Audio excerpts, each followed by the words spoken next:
Aquí mismo, tengo dos cerebros artificiales que están en constante conversación entre sí. Esta es toda la estructura del cerebro, compuesta por muchísimos mecanismos de relojería, y solo uno de ellos es el neurón. ¿Cree que la conciencia humana pudo surgir por casualidad en el proceso de la evolución?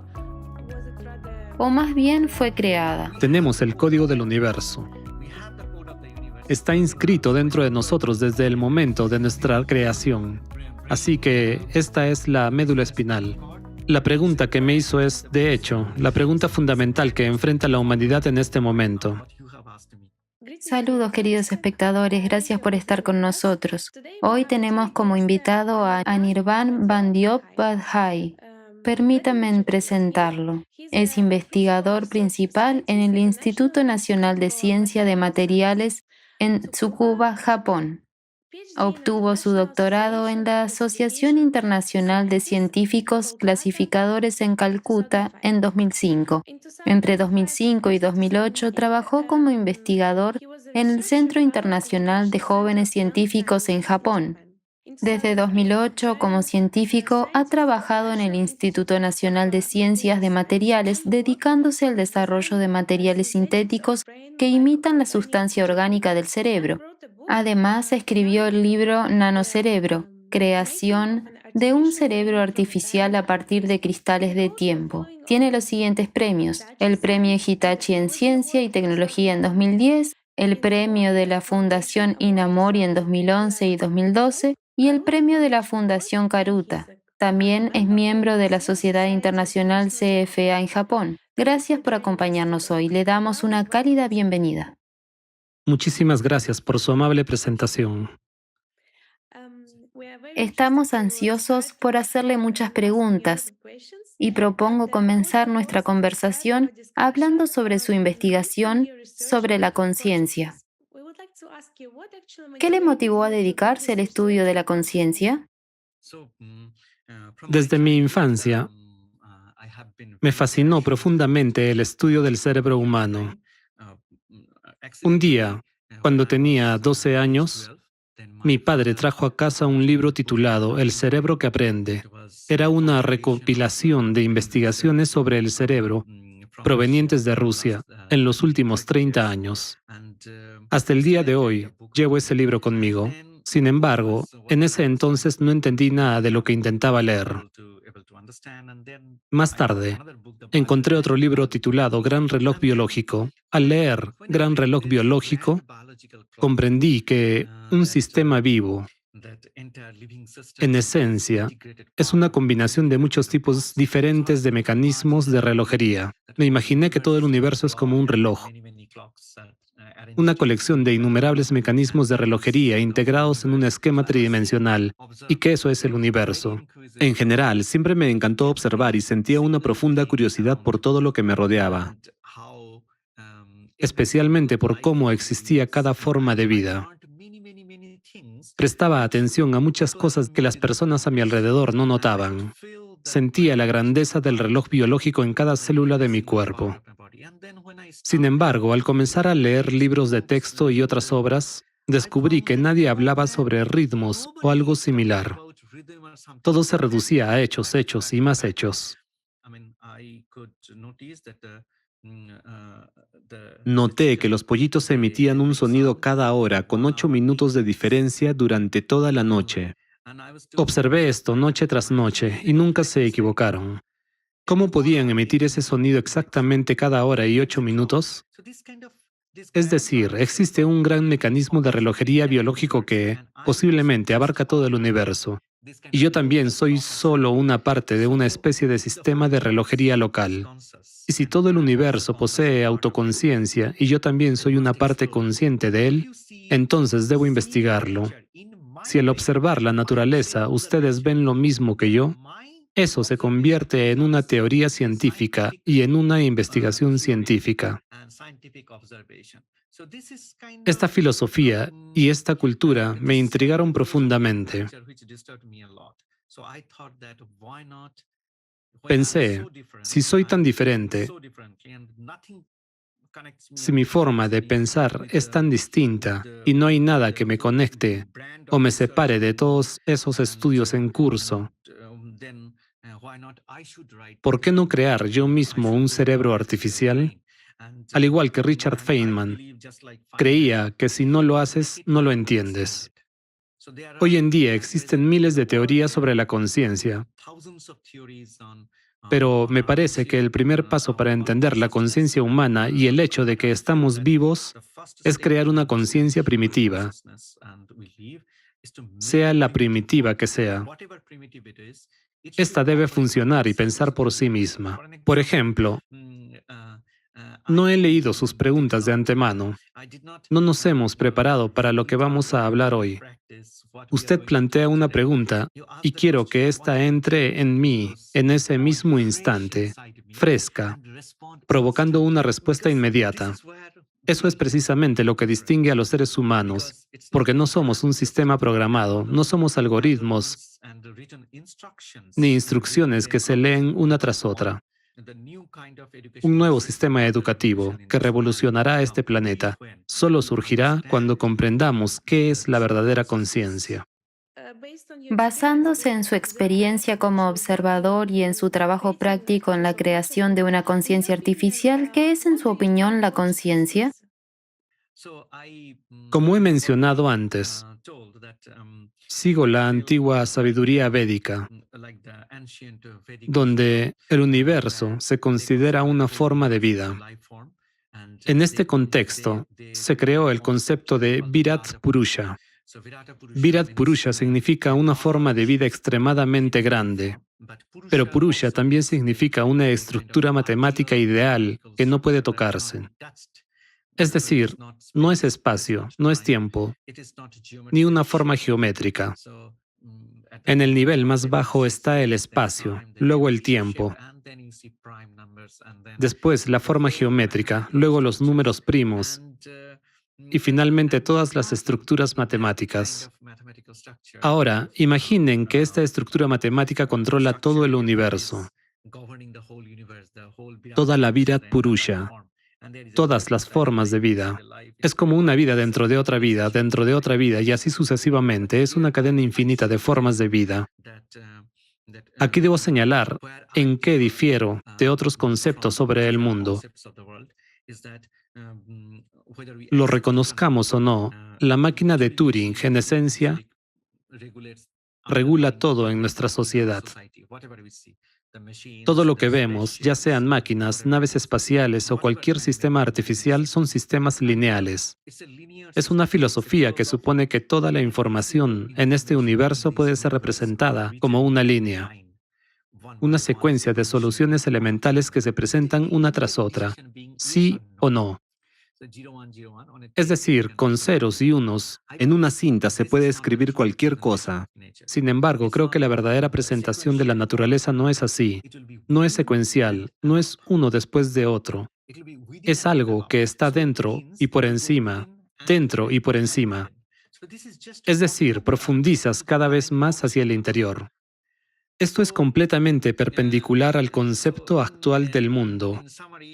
En resumen, considero que la conciencia es una gran forma de vida, dentro de la cual hay una forma más pequeña, luego otra aún más pequeña y así sucesivamente.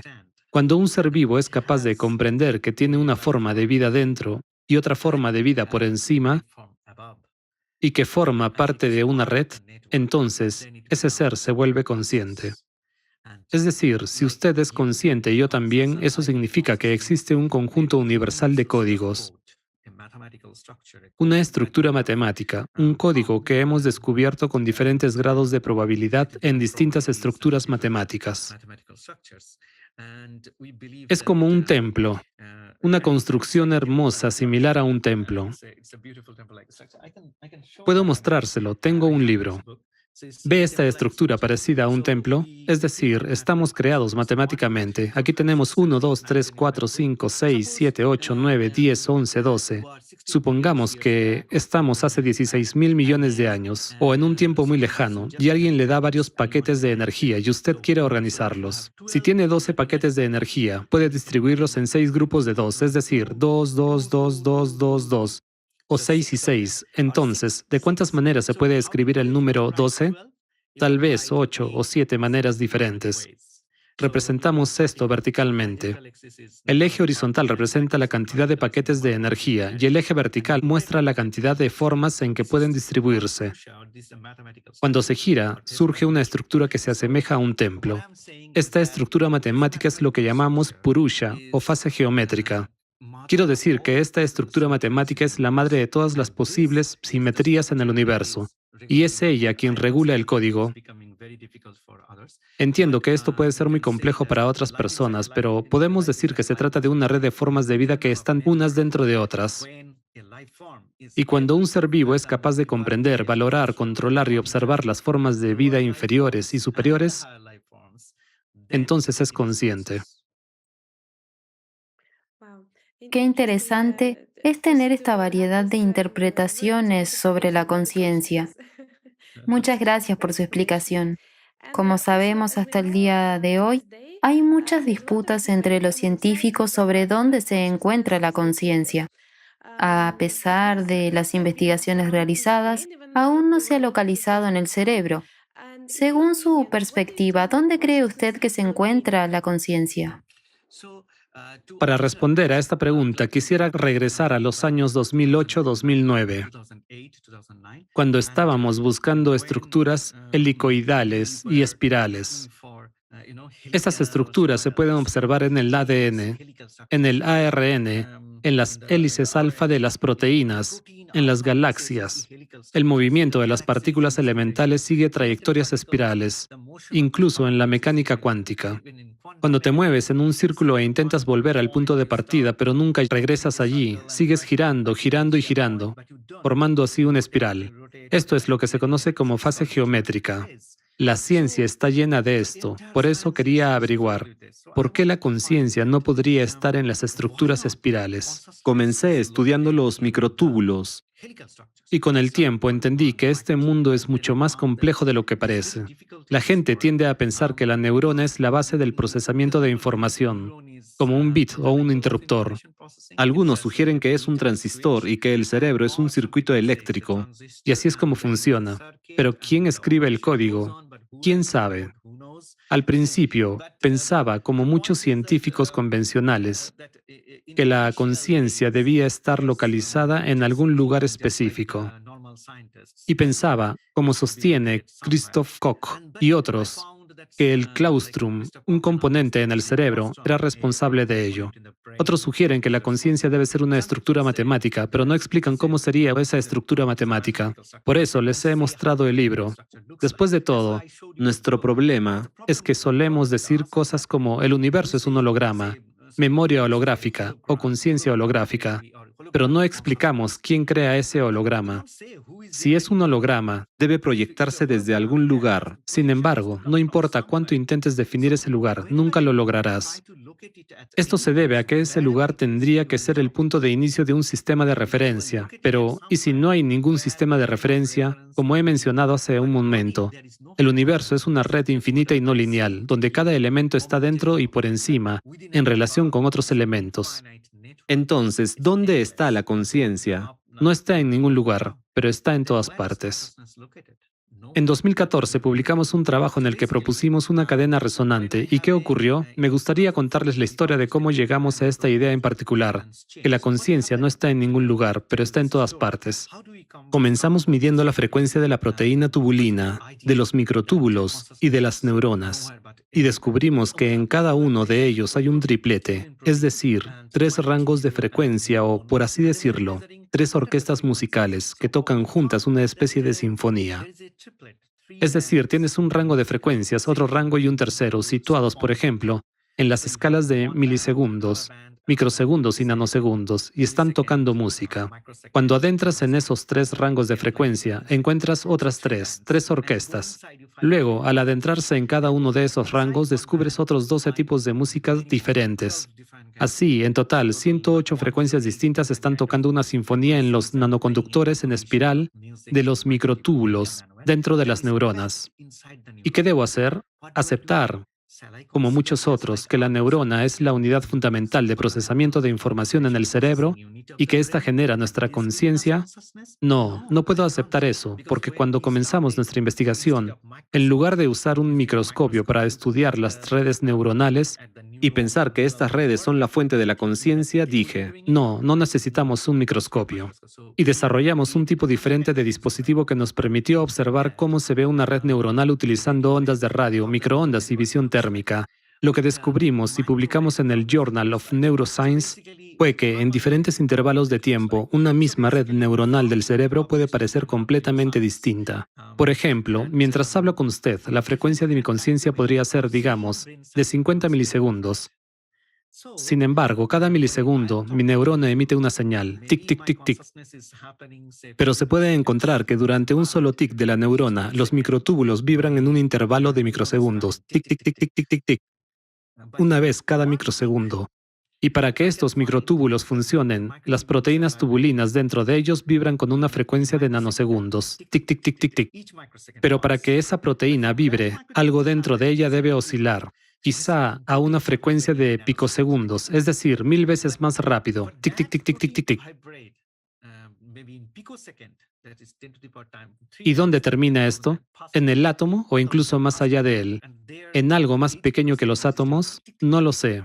Es una cadena de tripletes de frecuencias triples, en un esquema de dentro y por encima. Una red infinita de mecanismos de relojería. Toda esta cadena vibra sincronizándose con una cadena mayor, y así en todo el universo. Pero recuerden, esto es dentro y por encima.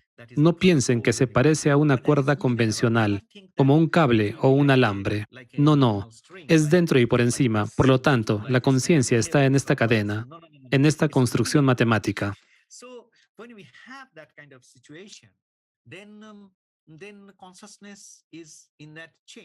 Es como la historia del elefante. En los Upanishads se cuenta la historia de unos ciegos que examinan un elefante y lo perciben de diferentes maneras. Uno toca la pierna, otro la oreja, otro la trompa y así sucesivamente. Creo que lo que realmente importa es la percepción conjunta, no la individual.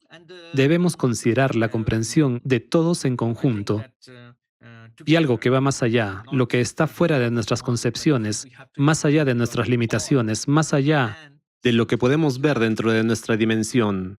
Es una dimensión completamente distinta.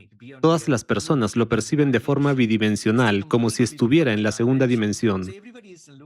Pero el elefante está en la tercera dimensión, por lo tanto, para observar la conciencia debemos avanzar hacia dimensiones superiores, cada vez más arriba. Creo que he explicado parcialmente la idea de la conciencia. Y podría decir más, pero no quiero extenderme. Prefiero limitarme a dos comprensiones clave. Una de ellas es que en esta cadena de frecuencias resonantes, vibraciones o arquitecturas de relojes está presente un principio de dimensión superior. No es la superficie de una pierna, es el elefante en su totalidad. Por eso es necesario cambiar completamente su visión del mundo y su forma de mirar, pero no basta con hacerlo una sola vez, sino que tendrán que hacerlo hasta 12 veces para poder entender dónde se encuentra la conciencia. Por lo tanto, no intenten buscar la conciencia en un lugar específico. Si lo hacen, Sin duda cometerán un error. no intenten buscarla en un intervalo de tiempo determinado. Si lo hacen, también estarán equivocados. Deben ir más allá del espacio, más allá del tiempo, más allá de las formas geométricas, quizá hacia alguna estructura matemática, pero tampoco está en la estructura matemática. La conciencia es todo, es espacio, es tiempo, es topología, son números primos. En todo encontrarán una parte de ella y solo entonces podrán comprenderla.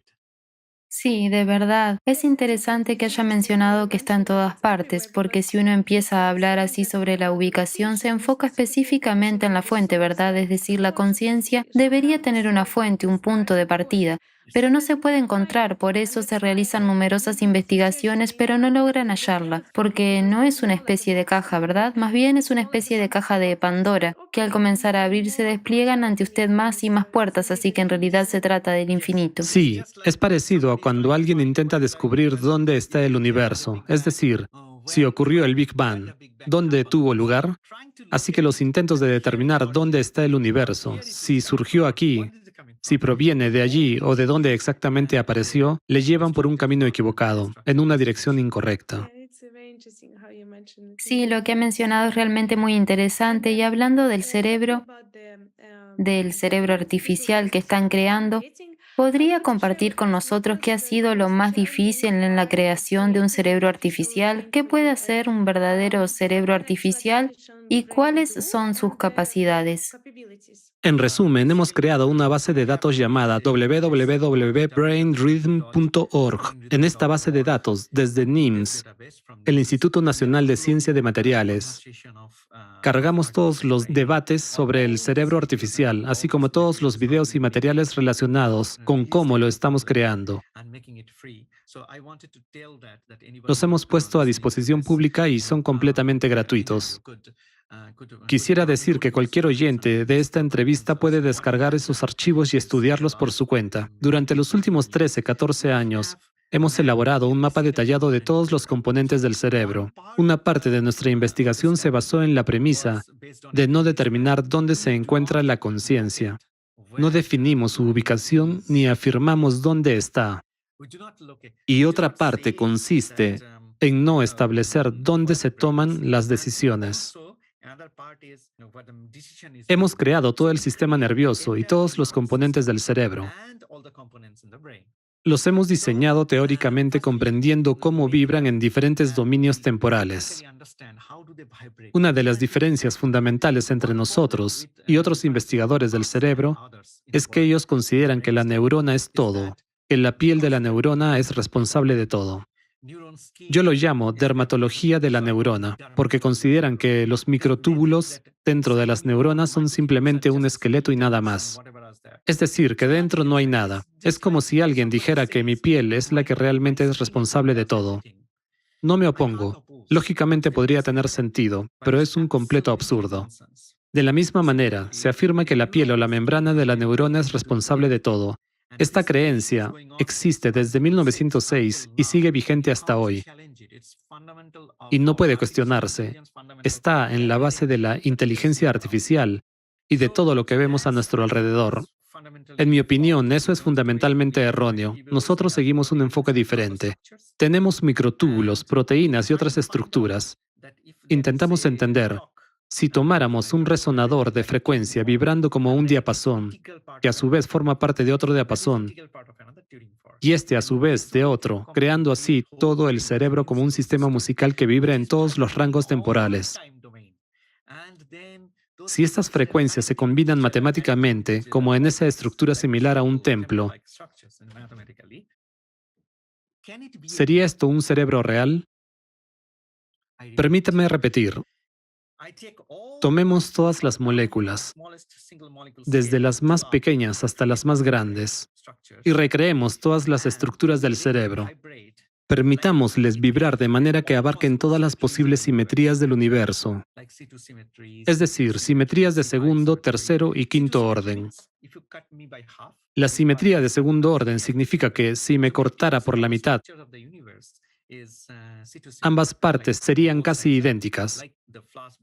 El 50% de la estructura del universo tiene simetría de segundo orden, donde ambos lados son iguales, como su canasta de flores. Y luego usted intenta introducir una pequeña asimetría por estética, como lo hizo. Colocó una flor violeta junto a las blancas e intentó crear una asimetría. Si hace 16.000 millones de años ocurrió el Big Bang, que creó el universo, aunque no creo en el Big Bang, pienso que el universo está dentro y por encima, es decir, se está creando. Por eso no estoy de acuerdo con Roger Penrose cuando dice que existe una secuencia lineal de universos. Él se guía por la máquina de Turing y plantea que un universo termina, luego comienza otro, después otro y así sucesivamente.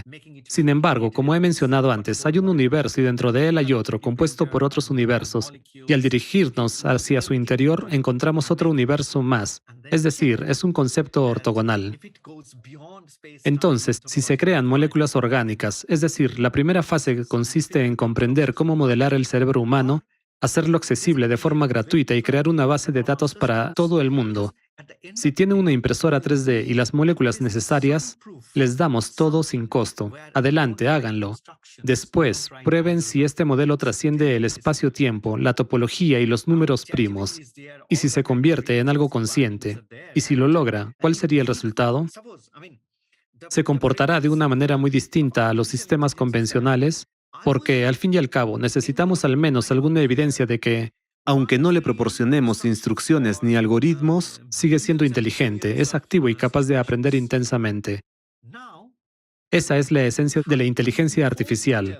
En mi computadora puedo codificar 1 billón de instrucciones para miles de millones de situaciones, y tendrán que admitir que es inteligente, porque pase lo que pase, piense usted en lo que piense, como un juego de ajedrez o muchas otras cosas, siempre le superará. Nunca cometerá errores. Es decir, esta es la premisa básica de la inteligencia artificial, que habrá muchísimas instrucciones, un número enorme. Aprenderá, verificará, volverá a verificar, ajustará y encontrará patrones. Sea como sea, en la segunda etapa continuamos creando estructuras moleculares del cerebro hasta llegar a una escala milimétrica. Comenzamos cultivando estructuras de fibras neuronales a partir de 47 tipos diferentes de moléculas. A partir de estas fibras empezamos a construirlo. Como estamos en el laboratorio, creo que puedo mostrarle el cerebro, toda la estructura cerebral, cómo se ve cuando vibra. Ahora voy a tomar la computadora. ¿Me ve bien? Perfecto. Lo tomaré con cuidado para evitar cualquier problema. De fondo puede ver mi laboratorio. Aquí lo tiene. Este es el conectoma. Y aquí está la médula espinal. Voy a girarlo un poco.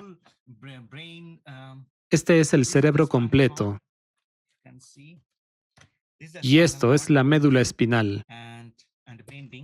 ¿Lo ve?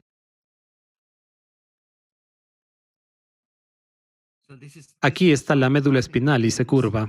Así que esta es la médula espinal. Se curva. Y ahí continúa hacia el brazo y la pierna. Y cuando vibra, lo hace como un mecanismo tridimensional de relojería. De hecho, comencé esta entrevista mencionándolo. Esta es toda la estructura del cerebro, compuesta por muchísimos mecanismos de relojería, y solo uno de ellos es el neurón. Quería mostrarle esto porque nuestra diferencia respecto al resto del mundo es que tomamos en cuenta cada componente del cerebro y su mecanismo de relojería. No rechazamos nada. Este es un ejemplo concreto. En la primera etapa modelamos completamente el cerebro humano. En la segunda, creamos una multitud de moléculas orgánicas capaces de autoorganizarse en estructuras, comenzando desde la escala de una sola molécula. Además, utilizando impresión 3D, reproducimos con exactitud todo el conectoma del cerebro, el cerebelo, entre otras estructuras. Y luego lo llenamos con una gelatina orgánica. El resultado es como una red neuronal gelatinosa. Así es como se ve. Parece gelatina. Cuando lo presionas es como una gelatina. ¿Lo ve? Aquí está la red neuronal, aquí está el cerebro, los programas funcionan. Es capaz de intercambiar información. Al principio, en 2015-2016, tenía la intención de crear un cerebro con ojos, nariz y otras cosas. Pero me di cuenta de que mi objetivo no es crear un robot. Mi objetivo es entender cómo funciona la conciencia. Crear algo que pueda tomar decisiones inteligentes, sin instrucciones de un ser humano, ¿verdad? Creo que usted, al igual que yo, fue creada por el Purusha, una estructura matemáticamente similar a un templo que incluye todas las posibles relaciones entre números enteros. Por eso, cualquier concepto único, idea única o lo que sea que surge en mi mente, usted podrá recrearlo en la suya, porque también fue creada por esta estructura matemática que contiene todas las simetrías posibles. Y usted puede complementar mi idea, hacerme una pregunta sugestiva, y yo responderé de manera sincronizada, sea lo que sea. Entonces, en esencia, no puedo crear nada que usted no pueda recrear, y usted no puede crear nada que yo no pueda recrear. Por eso, no necesitamos un código. Tenemos el código del universo. Está inscrito dentro de nosotros desde el momento de nuestra creación. Por esta razón, la interacción es posible sin necesidad de ningún algoritmo. Esto es precisamente lo que subyace en la base de nuestro cerebro artificial, es decir, lo que estamos creando como un sistema vibratorio similar al humano. Y después lo que hacemos es tomar esa vibración y transformarla en música. Cualquier lenguaje es sesgado. La visión es sesgada, al igual que los demás sentidos. Así, tenemos fibras diseñadas para los ojos, pero no usamos lentes oculares. Tenemos fibras para los oídos, pero no hay oídos en sí mismos. El único sentido que permitimos es la propiocepción. Colocamos un sensor sobre la médula espinal, en la región del tronco encefálico, y lo conectamos con toda la red neuronal. La propiocepción significa que, si cierro los ojos, puedo sentir que estoy en algún lugar. Este es el único sentido de existencia que hemos integrado en él. Por lo tanto, nuestro cerebro artificial no fue diseñado como un robot. Nuestro cerebro está diseñado principalmente para comprender, porque si dedico mi vida a investigar esta temática específica, otras personas y científicos podrán continuar este trabajo. Además, si condiciono al cerebro para que no mire hacia ninguna parte, lo monto y le permito que vibre de acuerdo con este código matemático del universo. Esto es lo que hacemos. Invitamos a personas, les colocamos sensores en la cabeza y ¿sabe lo que es un EEG? Un electroencefalograma fue descubierto por Richard Catton en 1875. Si va al médico y le hacen un EEG, puede observar cómo funciona su cerebro, específicamente la corteza cerebral, porque allí hay actividad eléctrica en un rango de 1 a 40 Hz, ritmos alfa, beta, gamma y delta. Nosotros, en cambio, creamos la DDG, la dodecanograma, porque el rango de 1 Hz a 40 Hz no es suficiente para mí. Eso representa solo 0,1 segundos, y yo necesito observar todas las áreas temporales simultáneamente. Diseñamos algo parecido a una antena y la colocamos en la cabeza de las personas. Y dado que estamos lidiando con radiación electromagnética, tuvimos que usar papel de aluminio para cubrir las cavidades y otras cosas. Llamamos a este dispositivo dodecanógrafo y con él podemos observar no solo segundos, como en un electroencefalograma, sino también milisegundos, microsegundos, nanosegundos y picosegundos, todas las áreas temporales. Así, medimos en tiempo real los procesos mentales que ocurren en el cerebro humano en 287 participantes. Los sincronizamos y registramos la actividad de los cerebros de distintas personas. En un momento, en el Instituto Indio de Gestión Ranchi, llevamos a cabo un proyecto financiado por el gobierno de la India para identificar estructuras fractales en el procesamiento de información en el cerebro. Estoy profundamente agradecido al gobierno de la India por financiar todo este proyecto. Durante nuestras investigaciones descubrimos que podemos observar la conciencia en vivo utilizando el dodecanógrafo En diferentes áreas temporales. Si usted dice que la conciencia está en esta área temporal específica, no. Está en esa otra. Tampoco. Al observar todas las áreas temporales, descubrimos que hay una estructura inmutable que está presente en todas ellas. Entonces, conectamos este dodecanógrafo tanto a nuestro cerebro artificial como al cerebro humano. Luego transformamos las señales provenientes del cerebro artificial en música, porque, como sabrá, las distorsiones siempre son peligrosas. En el año 5000 a.C., Maharshi Kapila, un monje védico indio, dijo que si deseas comprender la conciencia, debes crear el verdadero lenguaje de la naturaleza. ¿Por qué un verdadero lenguaje? Porque cuando pronuncias una letra específica, debe generar en el cerebro tal vibración, tal ritmo. en sánscrito llamado Shura Chandam. que produzca la sensación exacta de esa cosa en particular. ¿Entiende? Eso fue un enorme desafío para los hindúes, y luego, durante los siguientes 14 o 15 siglos, desarrollaron 47 letras y llamaron a ese lenguaje sánscrito. Y ese lenguaje está en constante transformación. Cada letra tiene un significado. Por ejemplo, descubrieron que al pronunciar cha, se genera un movimiento, como si notaras un movimiento que activa una región específica del cerebro. Por eso decidieron que el sonido cha representaría movimiento. Por ejemplo, ka significa cielo y ra significa continuo. Identificaron 47 sensaciones de este tipo. El sánscrito no ha tenido un diccionario fijo durante los últimos 7.000, 8.000 años. En cualquier momento usted puede crear una nueva palabra, solo necesita conocer las 47 letras y algunas reglas de composición. En fin, Maharshi Kapila dijo esto, y lo que ocurrió. Así que si quiero decir pájaro, es algo que se mueve continuamente en el cielo. Movimiento es cha, ka, cha, ra. Cuando lo pronuncio, el aire pasa por aquí, luego por aquí y después por aquí. Así sé cómo crear una palabra. Maharshi Kapila afirmaba que para comprender la conciencia es necesario un lenguaje específico. Lo que quería decir es que al hablar de un objeto, cualquier cosa, por ejemplo, T-E-L-E-F-O-N-O, esto te aleja muchísimo de la conciencia.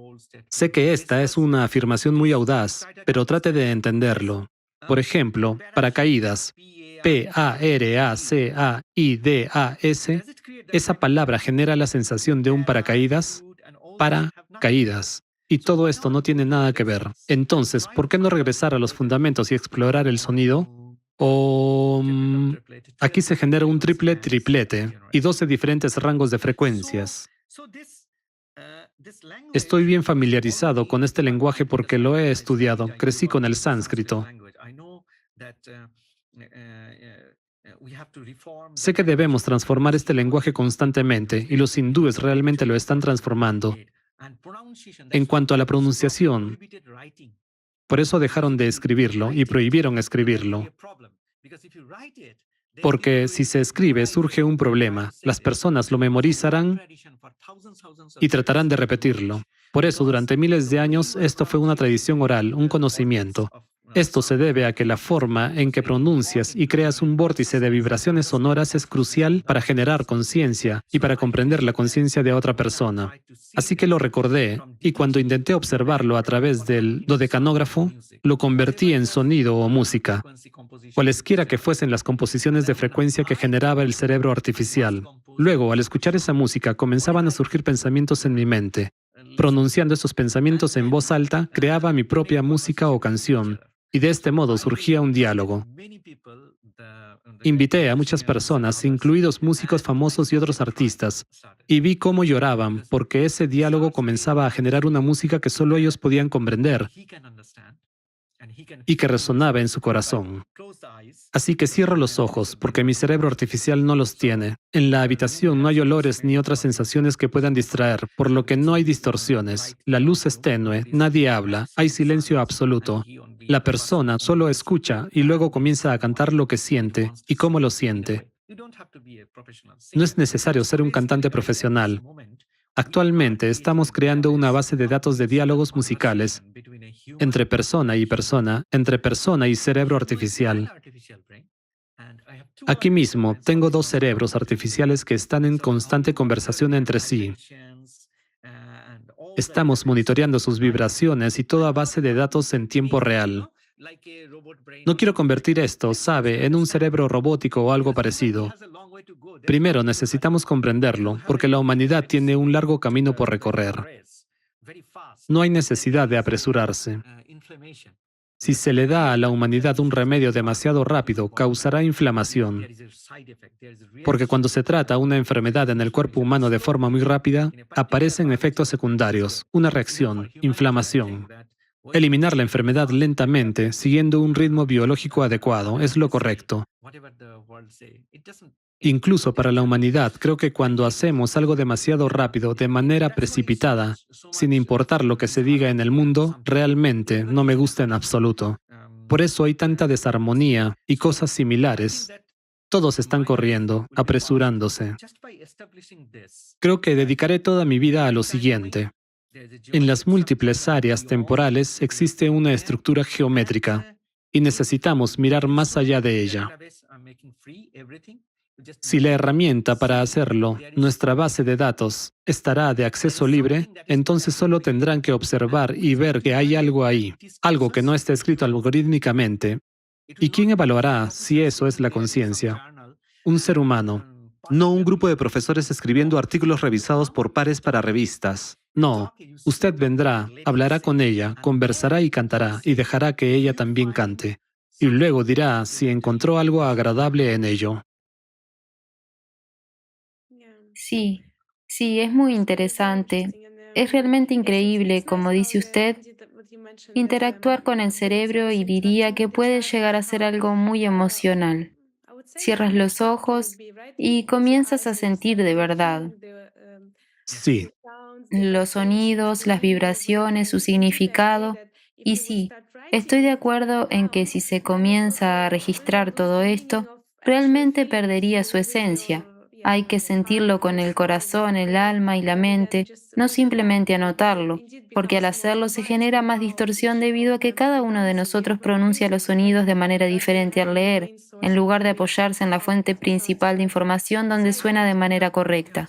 sí, el silencio es lo mejor, pero una canción es aún mejor cuando proviene del corazón. Es decir, cuando una canción está hecha para que la gente baile, es algo distinto.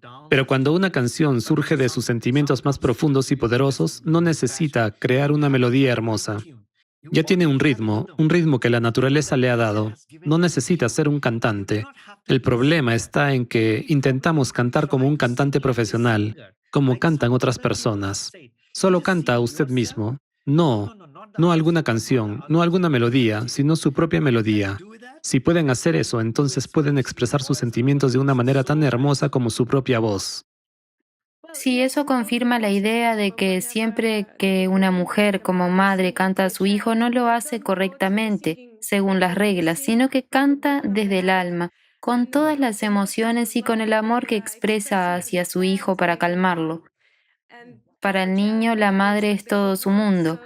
Y tiene mucha razón al decir que los cantantes cantan siguiendo ciertas reglas, las enseñanzas de las escuelas de canto, Sí, y una formación que también es muy sesgada, basada en opiniones y estructuras. es como un niño pequeño. Se puede notar que cuando los niños pequeños dibujan, sus dibujos son tan hermosos, pero después cuando van a la escuela y les empiezan a enseñar, su habilidad para dibujar, su creatividad, todo eso desaparece. Sí, qué conversación tan maravillosa estamos teniendo. Es fantástico trazar diferentes paralelismos. Usted mencionó la interacción entre el cerebro artificial y la conciencia humana. ¿Cuál es, en su opinión, la diferencia entre un cerebro artificial y la conciencia humana? En esencia, lo que he estado haciendo desde el principio, y no lo he mencionado, es intentar responder una pregunta muy importante. ¿Qué es la mente, la conciencia, la capacidad cognitiva? La pregunta que me hizo es, de hecho, la pregunta fundamental que enfrenta la humanidad en este momento. Por eso quisiera tomar unos minutos para explicar algo. Como he mencionado antes, existe la simetría de segundo orden. Si divide un objeto por la mitad, obtiene dos partes iguales. Luego está la simetría de tercer orden, tres partes iguales. Y después viene la simetría de quinto orden. Pero el 50%, o dividir 100 en dos partes iguales, es la simetría de segundo orden. El 50% de las estructuras que existían hace 16.000 millones de años tenían esta simetría de segundo orden. E incluso dentro de 16.000 millones de años, cuando la humanidad ya no exista, ya sea que se transforme en una especie completamente diferente o desaparezca por completo, en cualquier momento futuro, en cualquier lugar del universo al que vaya, no importa. El 50% de las estructuras seguirán obedeciendo a la simetría de segundo orden. El 50% de las decisiones estarán basadas en una simetría especular, verdad y mentira, algo así. Después viene la simetría de tercer orden, y en ella encontramos que, por ejemplo, dividir 100 entre 3 da como resultado 33,33. Sin embargo, algunos números, como el 6, son divisibles tanto por 3 como por 2, es decir, un total del 16%. Esto significa que el 16% de las estructuras siguen la simetría de tercer orden, como por ejemplo, su flor con 3 pétalos. Esa es una simetría de tercer orden. ¿Y cuántas de estas estructuras existen? Hace 16.000 millones de años, el 16% de todas las estructuras en este universo seguían la simetría de tercer orden. Y dentro de 16.000 millones de años, en un nuevo universo que se cree, encontrarán nuevamente que el 16% de las estructuras seguirán esta misma simetría de tercer orden. Para las simetrías de quinto orden, el porcentaje es de 8%, así que si sumamos 50 más 16, obtenemos 66,66 más 8 es igual a 74. Después, 74 más alrededor de 7,77 es 80. Y si continuamos sumando las simetrías de segundo, tercer, quinto, séptimo, undécimo, décimo, tercer orden, todas las simetrías de los números primos, que son clave, porque el lenguaje de Dios está escrito en números primos. En esto yo creo incondicionalmente, porque los números primos crean los enteros, y los enteros generan todo lo demás. Por eso siempre vuelvo a este código particular. El punto es que existen todos estos tipos de simetrías, y cuando creamos este cerebro artificial utilizamos 15 números primos hasta el 47. ¿Por qué? Porque tenemos el área de Brodmann, una región de la corteza cerebral que es responsable de las capacidades cognitivas y donde surgen los pensamientos humanos. Si sumamos las 15 simetrías de los números primos, podemos abarcar el 86% de todas las posibles vibraciones del universo. Por eso creemos que es posible modelar el 86% de todas las vibraciones posibles en el universo. Pero tenemos la capacidad de multiplicar números primos y a partir de ello encontrar y generar nuevos números primos. Así lo veo. Por ejemplo, 2 por 2 es igual a 4, 3 por 2 es igual a 6. Pero 1, 2, 3 es todo lo que tienes. Por eso, el 5 se convierte en un nuevo número primo, porque queda un espacio que usted no puede llenar utilizando los números anteriores. Así es como las personas crean números primos. Así es como la naturaleza crea números primos. Los seres humanos o cualquier ser vivo en el universo constantemente crean números primos. ¿Por qué? Porque con cada número primo pueden generar una dinámica fundamentalmente nueva. Una nueva simetría. Es un proceso creativo. Así que el universo es creativo y crea números primos para volverse cada vez más creativo. En la creación del cerebro artificial utilizamos solo 15 números primos, hasta el 47, la misma cantidad que utiliza el cerebro humano. Pero la diferencia entre el cerebro artificial y el cerebro humano radica precisamente en esto. No puede crear algo nuevo ni inventar. No podremos implementar esa capacidad de nuestro cerebro artificial. Y sé que no podré completar esta investigación en el transcurso de mi vida. Por eso decidí dejarlo así. Esa es precisamente la diferencia. El cerebro artificial no puede, pero yo sí puedo descubrir algo nuevo. Y, al menos en teoría, puedo seguir añadiendo cosas constantemente. Mi computadora seguirá siendo la misma, pero yo puedo intentar inventar un tipo completamente nuevo de dinámica. Nuestro cerebro artificial es simplemente una estructura matemática diseñada para procesar información y responder de una cierta manera. Por eso, no puede generar nuevos números primos, ni una nueva dinámica, ni nuevos pensamientos. De acuerdo, es realmente interesante. Muchas gracias. De hecho, ya ha respondido parcialmente a mi segunda pregunta sobre los números primos y por qué los utiliza en su proyecto, pero ya lo ha explicado. ¿Hay algo más que le gustaría añadir? Sí, sobre esto me gustaría decir algo porque la gente necesita saberlo. Se dice por todas partes que los hindúes inventaron el cero y el sistema numérico 1, 2, 3, 4, 5, 6, 7, 8, 9. Pero ¿alguna vez se han preguntado, dado que hay tantas discusiones al respecto, por qué lo inventaron y cómo lo hicieron? ¿Cómo surgió el concepto del cero en mi conciencia o en la de alguien más? ¿Cuál fue el trasfondo cultural?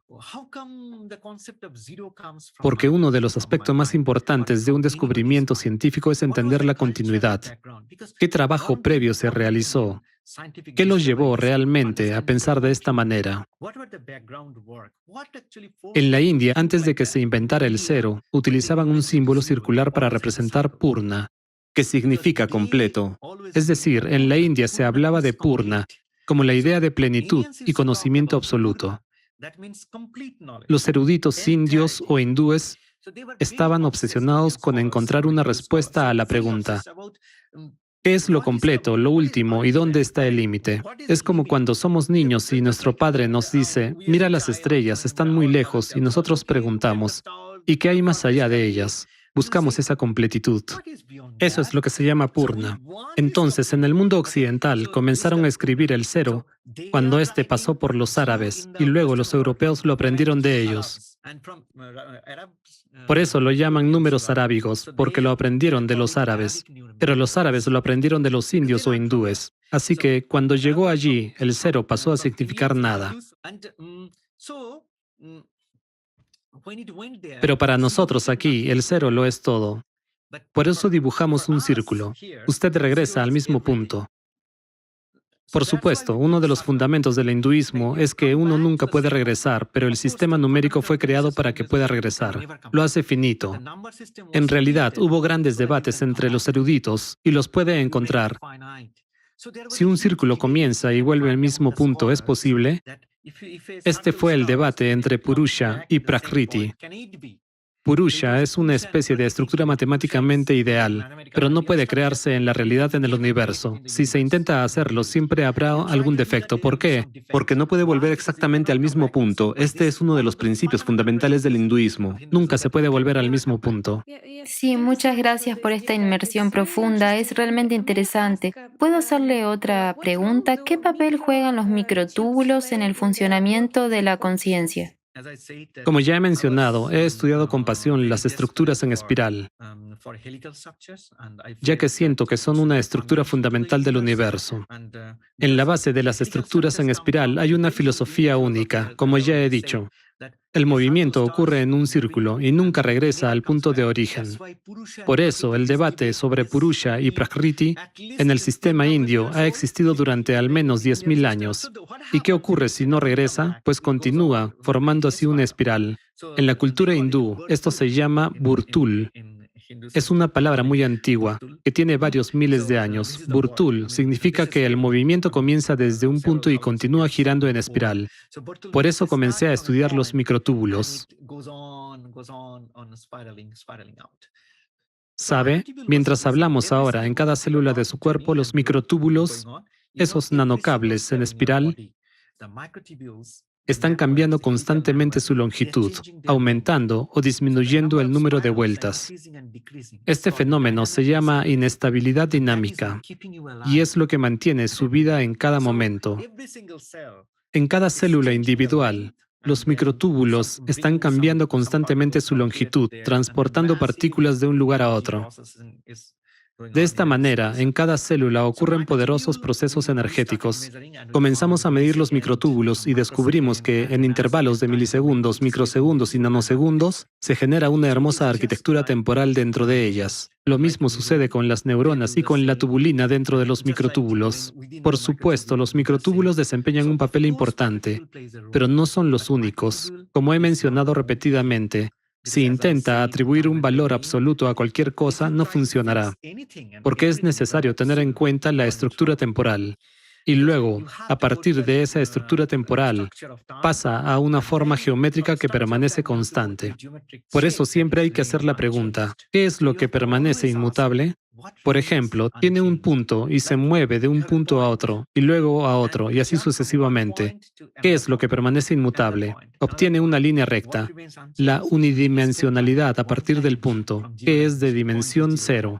Luego pasa de una línea a otra línea. ¿Qué es lo que permanece inmutable?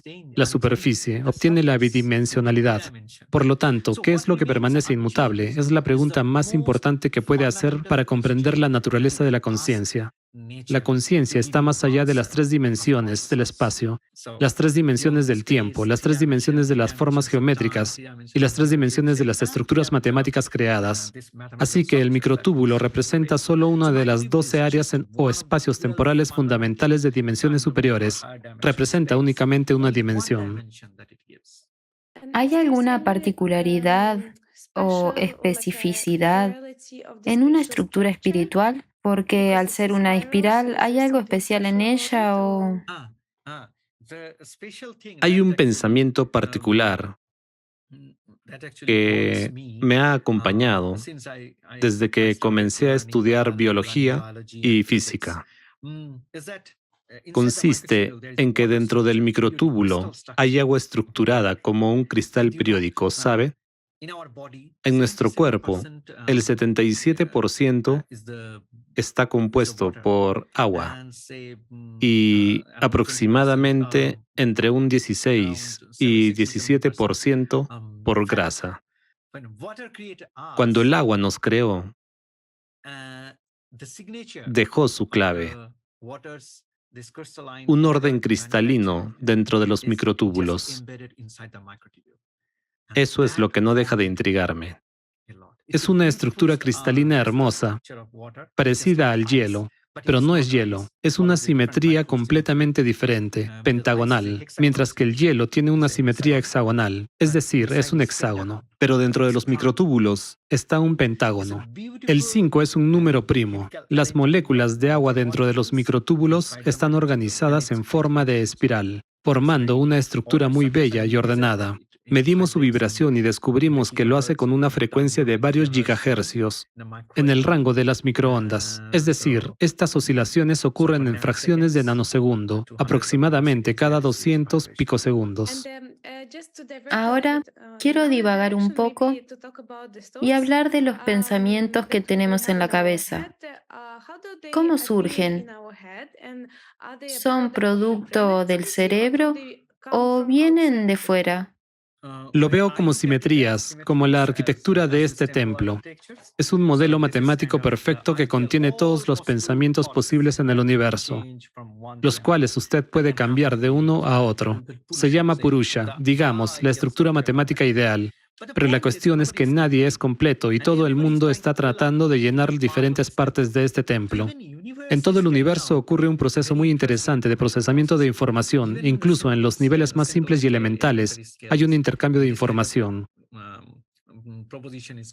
Quiero decir que cada persona trata con su propia simetría de números primos dentro de la estructura matemática de Purusha, esforzándose por completarla. Y puede parecer que algún pensamiento surgió de la nada, pero en realidad vino de algún lugar. Hubo interacciones entre estas estructuras matemáticas, una persona, otra, una tercera, y esta interacción produjo un pensamiento. ¿Podría decir que es la actividad cerebral? ¿Es la actividad del cerebro la fuente de los pensamientos? No, indudablemente. Se trata de una continuidad matemática donde intervienen múltiples fuentes diferentes. Por eso no se puede localizar. Por supuesto, como resultado de esto, se excitan las neuronas, algo que todos conocemos. Sabemos y entendemos que gracias a la excitación neuronal se produce el proceso de pensamiento y muchas otras cosas que no podemos controlar. Estamos diciendo que la excitación de las neuronas no es lo único que ocurre. Hay muchos otros tipos de excitación electromagnética en diversas áreas temporales, y todas ellas también tienen lugar. Pero hay algo más allá de todo esto, como el intercambio geométrico invariante y procesos similares que ocurren entre su cerebro, mi cerebro y otros elementos en este espacio. Sin embargo, ocurre esta interacción, por ejemplo, en un campo geométrico o en el campo de los números primos. No sucede ni dentro de usted ni dentro de mí, sino que sucede en un campo matemático. La interacción y el intercambio de información ocurren a un nivel y en una dimensión tales que no podemos afirmar que el intercambio real de pensamientos se realiza entre su cerebro y el mío a través de la visión. Y en ese caso, ¿podría decir que los pensamientos son como ondas que se propagan y entran en la cabeza y que podemos atraparlas? Por ejemplo, una persona decide reflexionar profundamente sobre algo, se sienta en silencio y comienza a pensar en una mariposa, pero de repente aparecen diferentes pensamientos como, oh, olvidé llamar a mi madre y luego "Oh, olvidé encender la lavadora", ¿sabe? Cosas así. ¿Podemos decidir qué pensamiento queremos pensar? O tal vez los pensamientos son como olas que simplemente pasan sin tener una fuente específica. Desde la infancia nos han enseñado a pensar de una manera muy particular, a la que llamamos ciencia o ciencia tradicional. No nos enseñaron a pensar de manera radical, es decir, estamos programados. ¿Cuál fue el mayor desafío al crear un cerebro artificial? La mayor dificultad fue luchar contra mí mismo.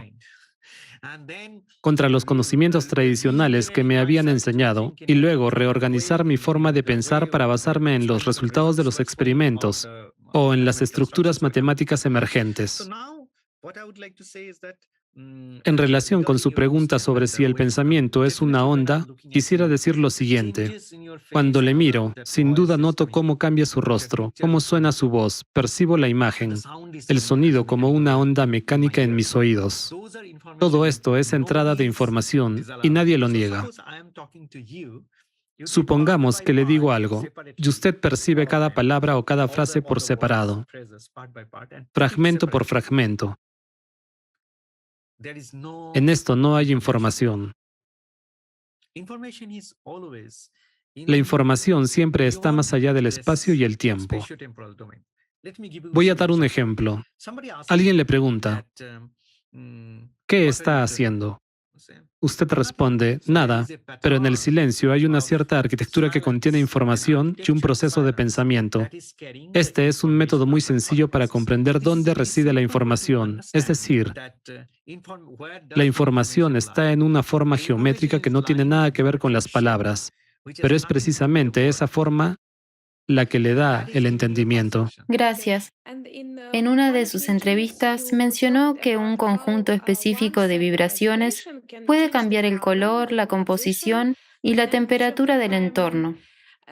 Esto significa que podemos influir en la propia materia. ¿En qué consiste exactamente esta influencia? ¿Se utiliza alguna fuerza específica?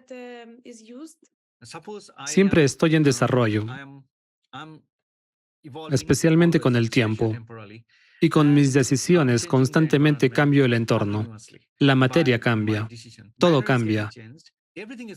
Por eso, quiero decir que, en esencia, no se trata de una influencia energética sobrenatural, desconocida o misteriosa. No hay misterio en esto. Existen estructuras matemáticas y usted es una parte integral de ellas. Está conectado a ellas y simplemente intercambia información con ellas.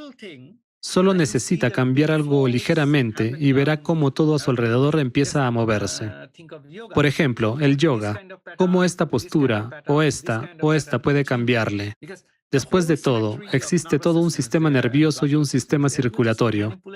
Usted simplemente los manipula de alguna manera, dándoles una forma geométrica diferente, que tiene consecuencias completamente distintas para su presente y futuro. Además, esto cambia su memoria sobre el pasado. Así que su pasado, presente y futuro, todo cambia a través de ciertos cambios geométricos. Muchas gracias. Y hablando de los 3 principios de los Vedas que usted estudió, mencionó que Rita es la ciclicidad, Loka es el universo compuesto de píxeles y Brahma es la vibración eterna. Por favor, explíquenos el segundo principio de Loka, porque los científicos ya están llegando a la comprensión de que en la base de la materia hay una especie de rejilla o marco. En general, en cuanto a su calidad, hay 14 lokas. En los Vedas se les llama Bindu. Bindu significa punto, una entidad sin dimensiones. Aún hoy en día en India lo llamamos Bindu.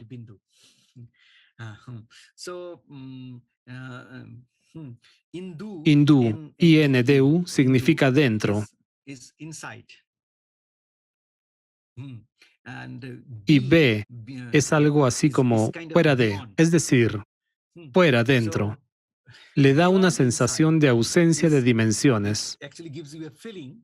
Comenzamos desde la ausencia de dimensiones, desde el punto Bindu, y luego nos dirigimos de un punto a otro. Esto es rekha, es decir, una línea. Si pasamos de un punto a otro, obtenemos una línea. Esto es una dimensión, es decir, esta es la primera loka. Luego, la superficie, al pasar a otra loka, aparece el volumen y está en la siguiente loka. Después viene el tiempo, otra loka. La singularidad de fase, la incertidumbre de fase que permite introducir un nuevo tipo de tiempo, obtiene otra loka. Y así sigue adelante. Así que hay 14 lokas, pero en el hinduismo, en los Vedas, siempre sabe que debe regresar y completar el ciclo. Es decir, después de la 14ª loka, regresa. Me interesé en estudiar los Vedas por esta razón. Cuando hice una presentación sobre la medición de microtúbulos en los Estados Unidos, alguien, después de escucharla, me llamó y me dijo, usted tiene 3 tríadas de rangos de frecuencias, cada una con 12 picos. ¿Sabía que hay un total de 108? Yo respondí, sí, 108. Él dijo, ¿sabe que este es un número muy importante en el hinduismo, el jainismo y el budismo? Yo respondí, no, no sé, ¿qué significa? Él dijo, está por todas partes. Entonces llamé a mi madre desde los Estados Unidos y le pregunté, ¿es cierto esto? Ella me dijo, sí, en los collares de Rudraksha. Donde quiera que vayas, de norte a sur, en cualquier punto de la India o del mundo, hay 108 cuentas. El mismo número de picos usted encontrará en las oscilaciones de las neuronas, las proteínas, los microtúbulos o cualquier cosa. Y se ha propuesto que Dios son 12 locas. Así que existen 108 tipos diferentes de tala. Tala significa ritmo, de la misma manera que en Occidente tenemos el vals. 1, 2, 3, 1, 2, 3. O de 2 por 2. 1, 2, 1, 2, algo así. Pero en la India puede encontrar ritmos de 3 por 3, 4 por 4, 5 por 5, 6 por 6, 7 por 7. Yo aprendí este 17 por 17 en mi clase de tabla. No encontrará nada similar en el mundo occidental, pero lo encontrará en tribus en todo el mundo. Ellos usan números primos y toda esta matemática de la que le he hablado, y que se encuentra en el hinduismo. Encontrará lo mismo en muchas y no en todas las tribus. Es por eso que inventé el proyecto Virata Purusha, en el que quiero hacer 108 episodios. De nuevo, 108. Es decir, habrá 12 locas, y lo dividiré en 12 grupos de 9. 3 triadas. En cada temporada habrá 12 episodios. Y en cada episodio mostraremos que las personas en todo el mundo son simplemente diferentes órganos de una misma forma de vida. Así, loka es un concepto en el que se crean ritmos fundamentales, diferentes formas y simetrías de música y danza, comida y vestimenta. Esto se utiliza en todas partes, incluso en celebraciones. Genial. Es decir, realmente en la antigüedad las personas sabían y tenían esa información, ¿verdad? Pero de alguna manera fue escondida y preservada. Sí, la preservaron. Aún hoy se conserva en muchas partes del mundo. Sí, si recordamos los antiguos artefactos, la glándula pineal a menudo se representa en ellos. ¿Qué opinas sobre por qué se le da tanta importancia en las enseñanzas y culturas asiáticas? ¿Y qué papel juega? Por ejemplo, ¿por qué se dibuja un punto en el lugar de la glándula pineal? Sí, la glándula pineal siempre ha sido considerada muy sagrada, porque, como saben, necesitamos profundizar un poco en el electromagnetismo. Uno de los principales trabajos que realizamos en nuestro laboratorio fue medir las frecuencias de vibración de las proteínas. Luego, con las imágenes obtenidas mediante túneles cuánticos, vimos cómo las proteínas bailan. Nos parece que la música y la danza deberían ser inseparables. Y esto debe convertirse en un nuevo código vibracional para los biomateriales. La glándula pineal y otras glándulas reflejan la estructura del cuerpo y sus simetrías. Existe un concepto llamado resonador o cavidad resonante. Por ejemplo, un diapasón, si lo golpea, vibra. Eso se llama un resonador dieléctrico. Otro tipo de resonador es el cavitario, como un tambor, cuando toca el tambor. Creamos un modelo del cerebro humano basado en la fusión de un resonador cavitario y un resonador dieléctrico. Es decir, o bien se trata de un espacio vacío en el que el sonido puede reflejarse de un lado a otro, generando vibración, o bien la estructura física misma vibra. Otro tipo de resonador podría tener una forma tal que, si envía energía hacia él, el vórtice energético cambia de forma. Digamos que es un nuevo tipo de flauta, en la que el vórtice de energía que sale cambia de forma según un escenario complejo, dependiendo de la forma de la flauta. En una flauta, presiona diferentes agujeros y demás. Es algo simple. pero el instrumento es diferente. Pues bien, tales instrumentos componen el sistema biológico, y escribí un libro entero sobre cómo los sistemas biológicos crean música, cómo vibran y resuenan.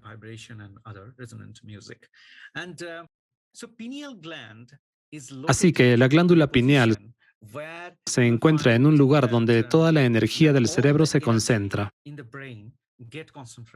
Realizamos una simulación teórica utilizando nuestro simulador de resonancia electromagnética y descubrimos ciertos lugares en el cerebro donde se localiza, siendo la ubicación de la glándula pineal uno de los principales. Y cuando realizamos simulaciones, por ejemplo, en la médula espinal, descubrimos que la energía se agrupa en clústeres, de acuerdo con la secuencia de Fibonacci o de Hemachandra. El concepto de los 7 chakras se alinea muy bien con esto. De esta manera, la localización específica de la resonancia electromagnética es la causa de que ciertas áreas de nuestro cuerpo estén mucho más expuestas a su influencia. Y entonces podemos decir que el electromagnetismo proviene de la energía térmica que recoge nuestro cuerpo. Es muy interesante lo que dice sobre estas vibraciones, porque sé cómo las vibraciones afectan a nuestro cuerpo, especialmente las del sol, y teniendo en cuenta que estamos compuestos principalmente de agua, ¿verdad? Hoy no hemos hablado sobre una parte del cerebro como el tálamo. Tal vez haya logrado hacer algunos descubrimientos sobre cómo funciona. ¿Qué papel, en su opinión, juega el tálamo en la regulación de los estados de conciencia, como el sueño, la vigilia o la concentración de la atención? Sí, como ya he mencionado, no tengo estos componentes cerebrales aquí. Están en otro laboratorio químico. De lo contrario, podría mostrarle el tálamo. Creamos el hipotálamo, creamos el cerebelo y todas las partes del cerebro, porque no queríamos dejar nada fuera. Queríamos crear toda la cadena de resonancia y tratar de entender dónde se encuentra el conocimiento, cuando no lo sabe. No aísla nada. Si empieza a razonar y tratar de localizarlo en algún lugar, ya ha perdido, ¿verdad?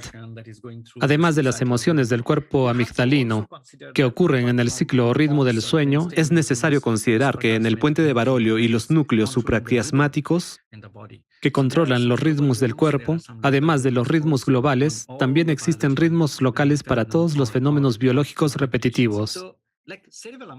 Así, por ejemplo, el cerebelo sincroniza una multitud de esquemas de ritmo o ciclos periódicos o sistemas rítmicos para los movimientos musculares y otros movimientos. Imagine que alguien hace lo mismo con sus emociones. ¿No ve cómo todos sus movimientos musculares son controlados por una variedad de ondas diferentes, mecanismos de relojería tridimensionales, similares a esos sistemas en el cerebro que ya he mostrado? De la misma manera, sucede con las emociones, el bien, el mal y todo lo demás. Algo sube, algo baja, como en un reloj. Imagine muchas esferas, algunas de las cuales suben, otras bajan. Sí, en efecto.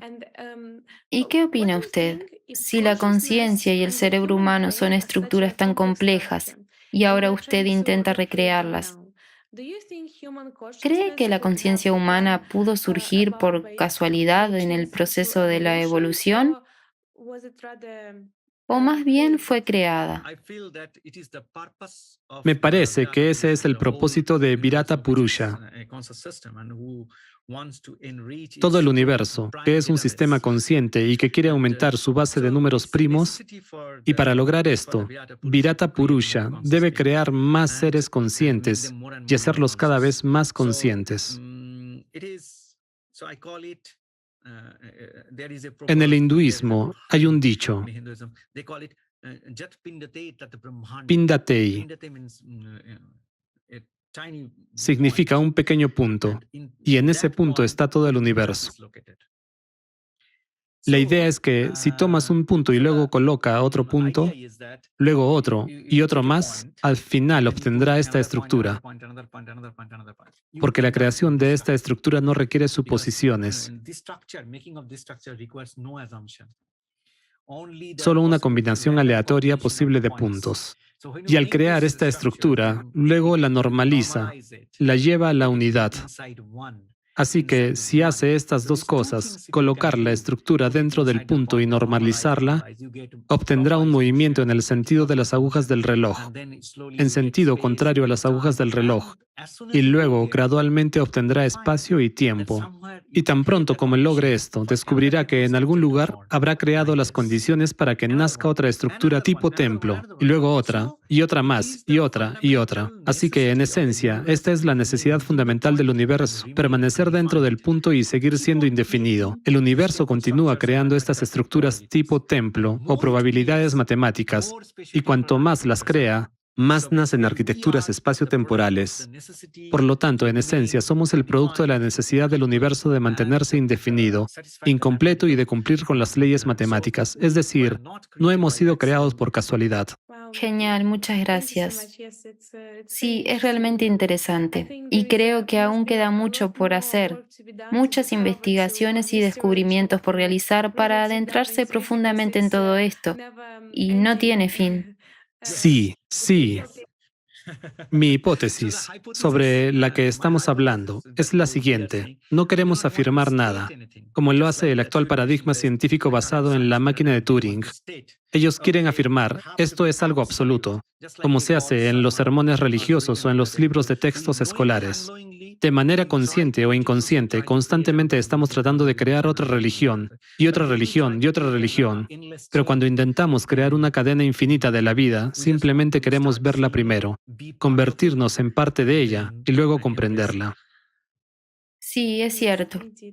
Es muy bueno que haya mencionado esto. Y sí, es realmente así.